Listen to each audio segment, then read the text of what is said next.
Oh man, that's bright.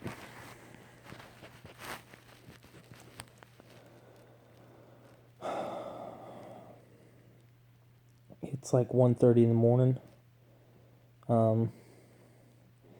It's approaching day 5, coming off heroin, and night times are the worst now for me. I can get through the day normally with cold chills. You know, my body temp isn't set, but I'm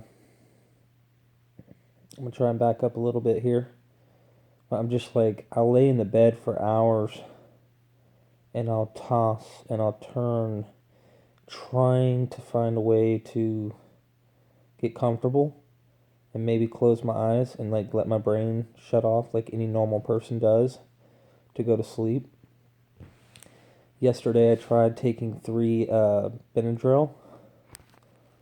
All it did was make me even more drowsy with restless leg syndrome, and it just made it even worse for me. So I'm not taking anything, no Suboxone, no methadone, no replacements, substitutions, anything. And it all started when I got this tooth pulled. That's a real deal right here, y'all. This tooth. I got this tooth pulled. This ain't my first rodeo. Went to a detox center years ago for getting off of Opana's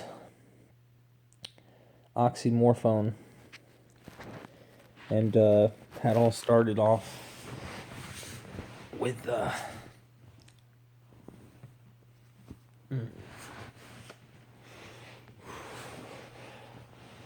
all started with Percocet, I believe. Could have been Vicodin, but I remember taking a Perc 5, the first painkiller I ever took. My stepmom, or mother-in-law now, she was addicted to them. But I took it, and I had a warm sensation all throughout my body. I was reading a local newspaper here in North Carolina, and this kid named Sean, he's in one of the beds at the local recovery centers or whatnot, and he said it's like God coming down from heaven, giving you a hug, telling you everything's gonna be all right. And it somewhat is. You get, I don't know, you feel like you have a sense of purpose. You can fulfill much, at first at least. So much can be accomplished. I don't know how to describe it. Fear, the fear, even if you have a fear of talking to people or dealing with crowds. Let me spark another cigarette real quick with this cigarette. If not, I'll have to go to the toaster. The wife has my lighter. Shit.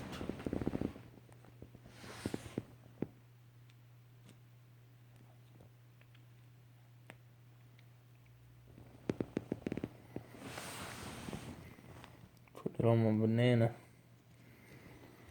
I'm being lazy right now. Trying to calm my body down, and went to a meeting. It helps.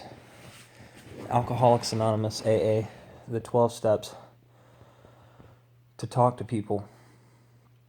I've been going online and talking to them on there. NA, Narcotics Anonymous. They even have HA, Heroin's Anonymous, which I don't know if there's one local here, which I might need to go check that out, but I know there's NA and AA. Either way, I have a source to go to.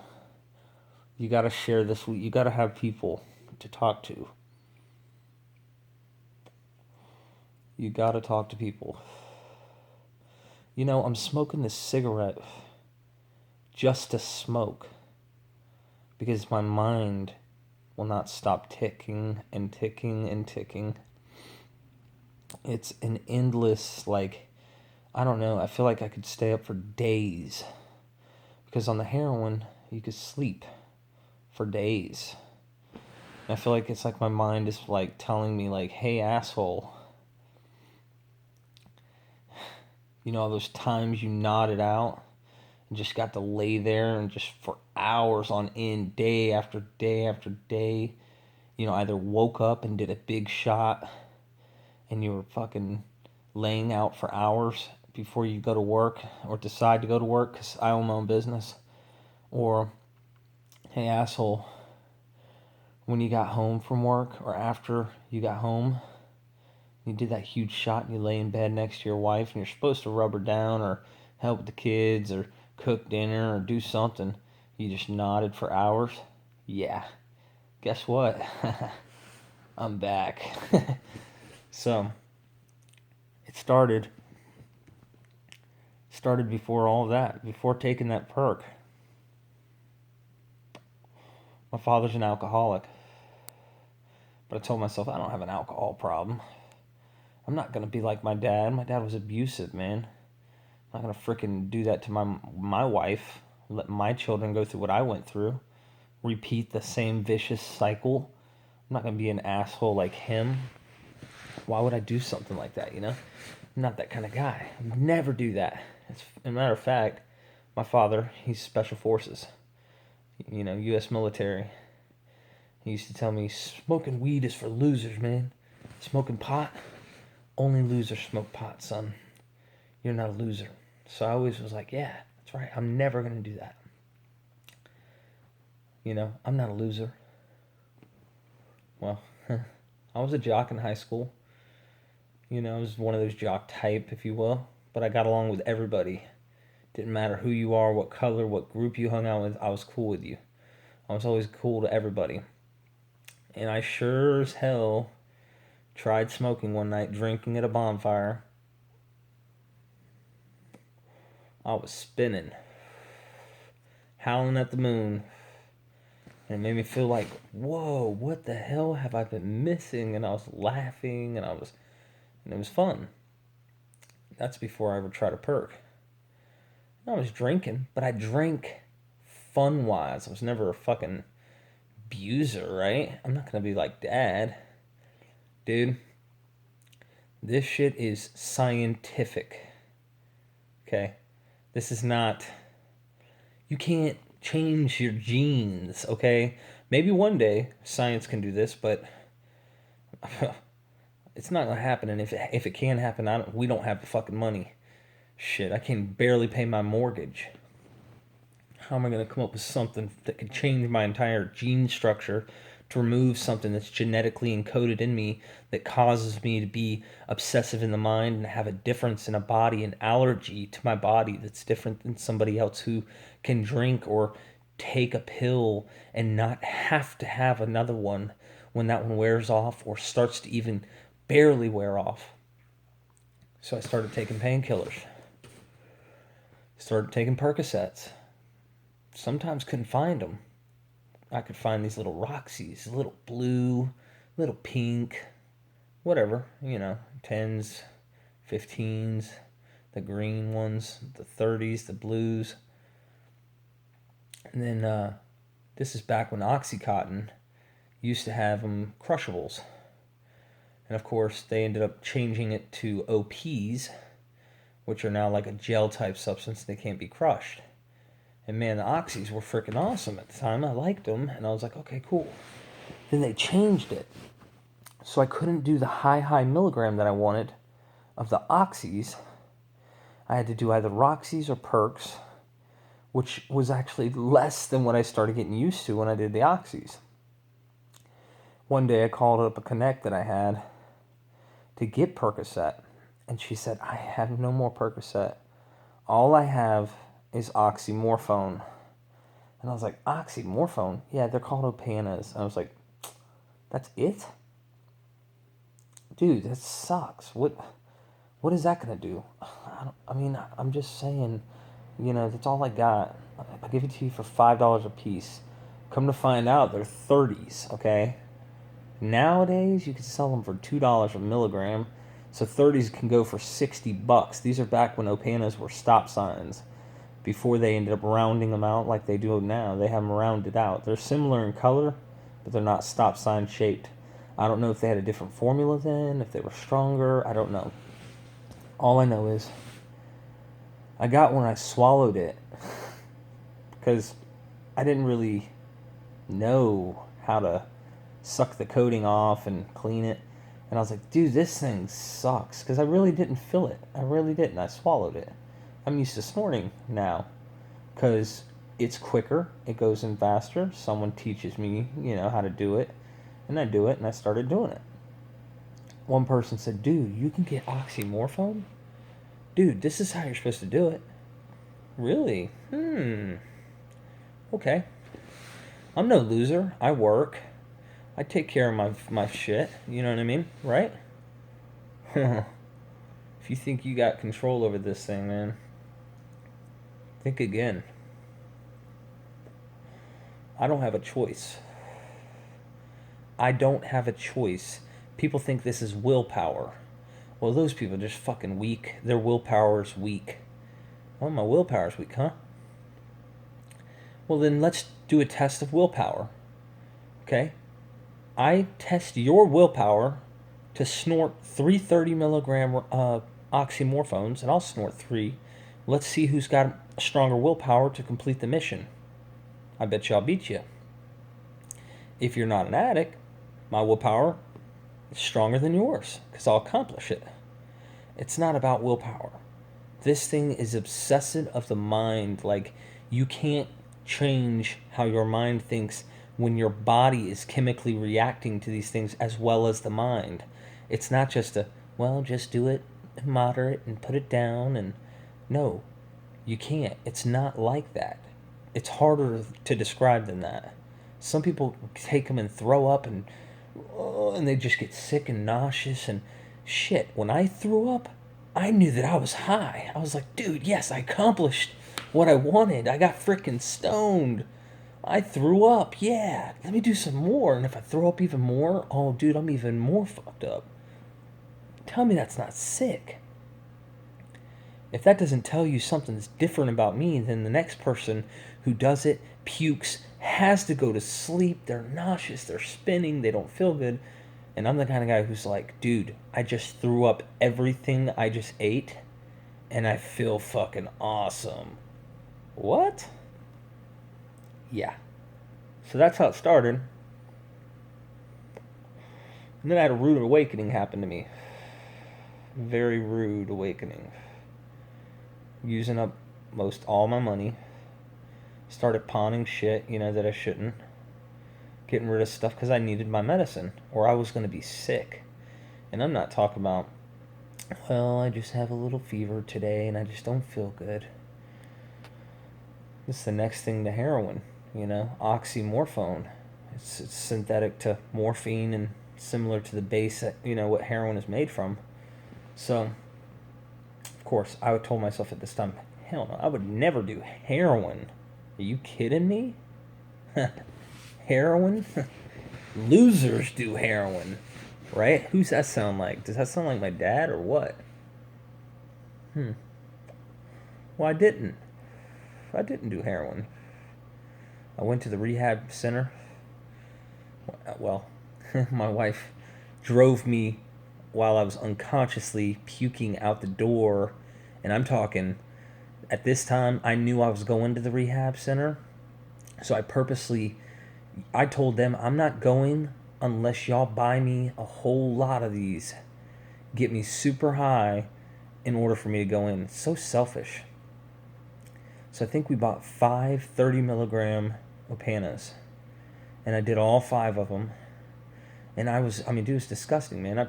On the way, I was like, stop. I'm going to do another one. Pulled over to a fucking gas station. Would crush it down on the top of a fucking toilet seat. Not the seat where people sit their ass on, but the damn top of the toilet. Where you can move it out and play with the plungers and shit. Like, not the plunger, but the little gaskets and shit inside to fix it in case it's having a hard time flushing and whatnot. That little lid on top, crushing it in a fucking gas station, dude. Really? What the hell's wrong with me, right? Wrong. Not at the time, not in my mind. Shit, it's a flat surface.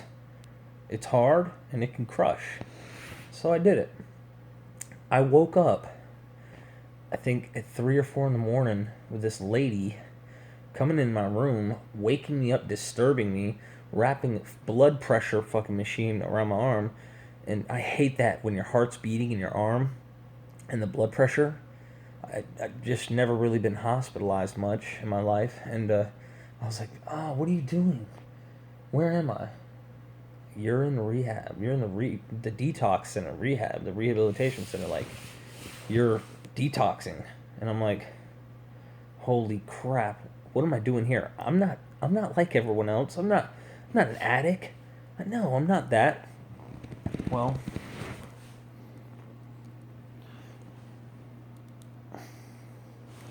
over the next few days in this place, I discovered some things about me. Last cigarette. I'll try and finish it with this one, the video with this cigarette. It's literally my last cigarette. So let me know if you guys want me to do updates and stuff.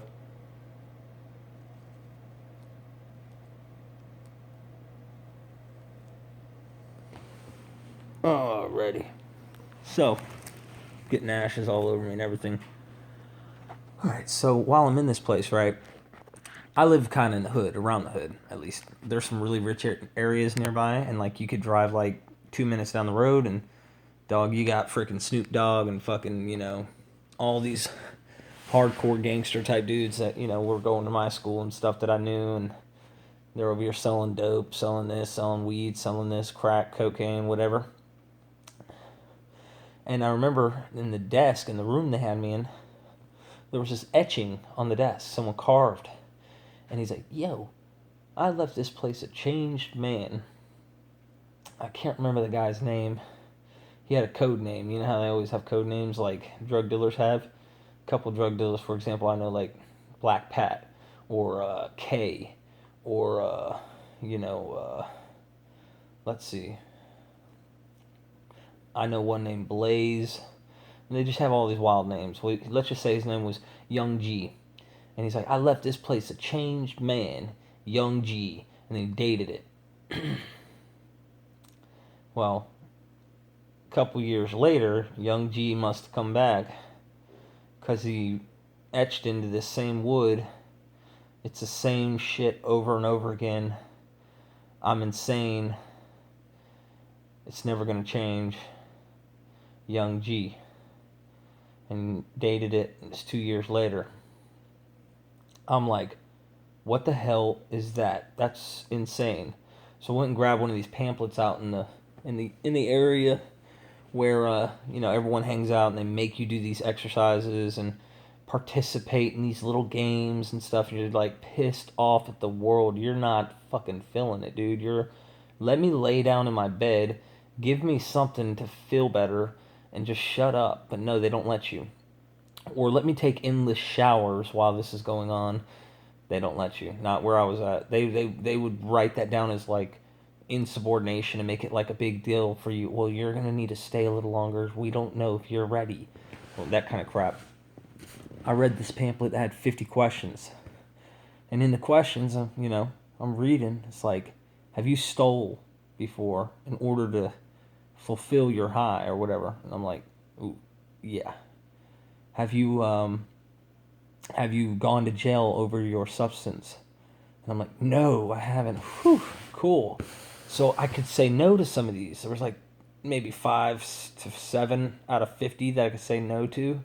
The most of them were pretty basic questions, but they were questions that were good to be asked, At the end of the damn survey, they get you, man. They get you good. They get you real good, because at the end of the whole thing, when you're looking at it, they say, if you have answered more than 50% of these questions with yes, you are an addict. I mean, like, they freaking tell you you're fucked up. And I'm like, I have lost my mind. I'm insane. That's why I'm doing this. I'm literally insane. Holy shit. I'm insane. Well, I'm not insane in the sense that someone who hears voices in their head all day and just goes fucking crazy and never comes back to sanity. But there are times of insanity where I hear voices in my head try to tell me hey, it's okay to do a pill. It's okay to take a drink. It's alright. You can do this, you know? You're a grown man, you're an adult, or you got your shit together, or you're ahead in life, or you've got plenty of money right now, or whatever it is. It doesn't matter. The voice tries to tell me sometimes, every once in a while when I'm actually clean, which I'll get to that point real quick here, and I'll try and make this quick because I know you guys probably don't want to spend forever on this video if you're watching it. Well, I would do that, and I'd listen to that voice. Well, 2.5 days in this detox. I'm supposed to be there for like fucking 7 to 10 days or something. Because I talked to the doc and I told the doc, dude, I'm doing like 200 milligrams a day. I mean, like, it's crazy, you know? I'm doing 150 to 200 a day milligrams of oxymorphone. For me, that's, you know, that's pretty good. That's a lot of fucking medicine. A lot of money being spent because the price of those things went up. That lady, that $5 bill didn't stay always. I messed it up. Got a huge front, didn't pay it all in time and all this kind of crap. Well, I ended up leaving 2.5 days in against everyone's intuition in there, telling me, you're gonna do it again. I mean, we've seen people like you do this. And I'm over here being totally sophisticated because I can be very intellectual with folks. I'm like, dude, I'm not gonna frickin' do this again. I realize my problem, but I'm not like all these other people living under bridges that come in here and crap. Dude, I got a house. I got a truck. I had a car. I got my wife's car now. I mean, I got kids. I got a life. I got a family life. I got my shit together, right? I'm not like these fuck ups. As I'm leaving, I'm waiting for them to discharge me. This guy comes in from heroin. He had been sticking heroin in his arms for quite some time, and he's telling me how this cycle will never end until you die, until your body that has your genes, as I mentioned early in the video, that have your genes in them, it will never go until you go. Sad thing is, you pass this crap down too. It can go down into your genetics that your sons or your daughters get, and it doesn't necessarily mean they're always going to do this, but addiction it's a body physical disease, mind and body, and of course there's the spiritual part that plays its role. Well, I left that place freaking scared out of my mind. After reading the big books of Alcoholics Anonymous, I was like Bill Wilson when his last time, when he hears the doctor tell him, hey dude, check it out, to the wife, Bill's wife, hey, he's insane. He's gonna have to, you're gonna have to buy a bodyguard to watch him, or you're gonna have to lock him away or something. He's one of those hopeless drunks, and back in those days they didn't know what to do with them. So for me it was like fear kept me sober for a while. I ran out of that place, called my brother. My brother was doing them too with me. And he's like, hey bro, look, I can get you. I can come pick you up and all. We're going to make a stop by a house real quick so I can get straight. And I'm like, dude, I don't care. I'm not getting straight. Don't show me this shit. Don't come around me with it. I just want to get home. I just need to get out of here. I just don't want to be here. So I get to the house. I'm running back and forth in the living room thinking, I'm insane. I answered like fucking 75, 80% of those questions with yes. I've lost my mind. How come I can't control it? Why couldn't I just say no? Why didn't I just have the willpower to just say no? Well, I called the only people that I knew to call, my mom and dad, which live about 3 miles, 2.5, 3 miles from here. I said, dude, and I mean, I burnt bridges with these people, borrowing money, taking money, stealing from them, everything. I said, I have to go to a meeting. I have to go to a freaking meeting or I'm going to lose my mind. And so I don't even think they listened to me on the phone or even picked up. I don't even think they picked up because they were pissed because I left early. They didn't want me leaving the detox. So what I did is I walked. And man, I didn't have socks on. It was wet outside, so I got blisters on my feet. I walked all the way to their house as quick as I could, went and knocked on the door. They were not happy to see me. They were like, what do you want? And I said, I need to go to a meeting. Dad handed me the car keys to his Buick, which he had an old Buick then. He said, go to a meeting then, but don't take off my car. Don't you do dumb shit with it. Of course, had to give me the lecture. I went to a meeting. Cried out to this dude who's half his jaw's fucking gone from chewing tobacco and probably 90% of his life. He probably started when he was 10, living in the backwoods, country. And he was in there, and I can't remember the guy's name, but I cried out and I said, how do I fix this? Like, give me the one-stop shop. I need the button that I can press. There's got to be something that I can do that's like, done. I don't have to do that no more. I won't have to worry about it anymore. I can fix this problem right now. And I'm crying because, man, I'm insane. I know it. I know I probably lost my mind or something. And the guy laughed. They're all laughing. I'm like, dude, how you gonna laugh at me? But he had a laugh that was kind of like, it was almost like a confidence, like, you're in the right place, man. He's like slow with his words, and he's a trucker or something. He's like, well, son, you're right in the right place. Keep coming back. Keep coming in these rooms and you're going to hear God. And if you don't take another one of those pills, you don't drink another drink, you keep coming in here and you take these steps, you realize that you are different physically, that you have a physical difference between your body and someone else's, then you might have a chance with this thing. And I'm thinking, that's not answering my question. Give me the button. Bloop. Oh, shoot. Never again will I touch it again. So I went about 28 days. I got sponsors. Went to the Fort Bragg group that's nearby us. And sure enough, 28 days later, started to fight up with my wife on purpose. Drove, got straight.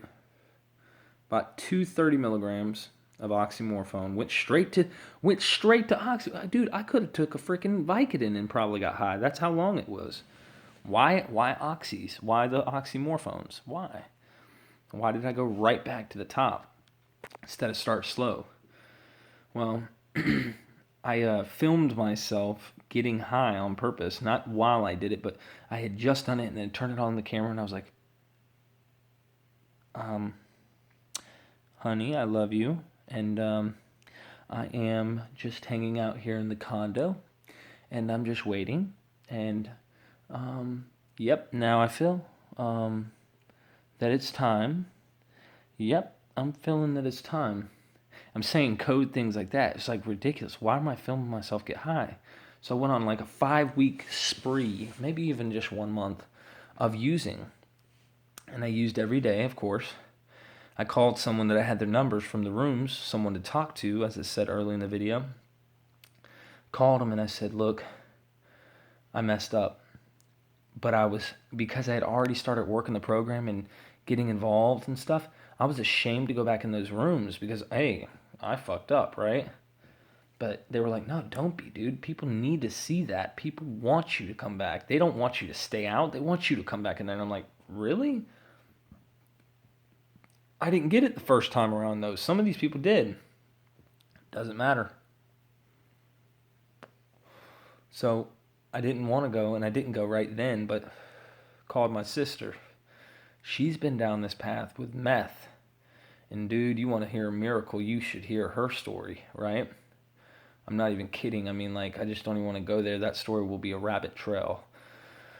I called her. She said, Derek, ask God to take it away, put it on a shelf so far away you don't know how to find it again.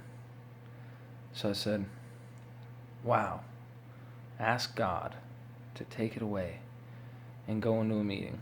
I went in a meeting, told him how I slipped up, and I asked God to put it on a shelf, meaning it with all my heart. I mean, I meant it. Put it on a shelf far away. 2 years.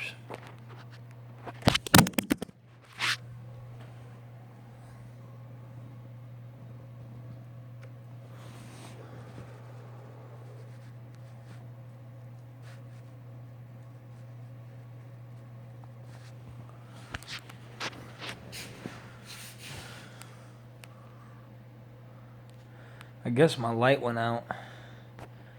Oh well, whoopee-doo, right? We'll go dark. So you won't probably see my face, but for 2 years, I was clean. I was going to church. I mean, I thought I was doing good.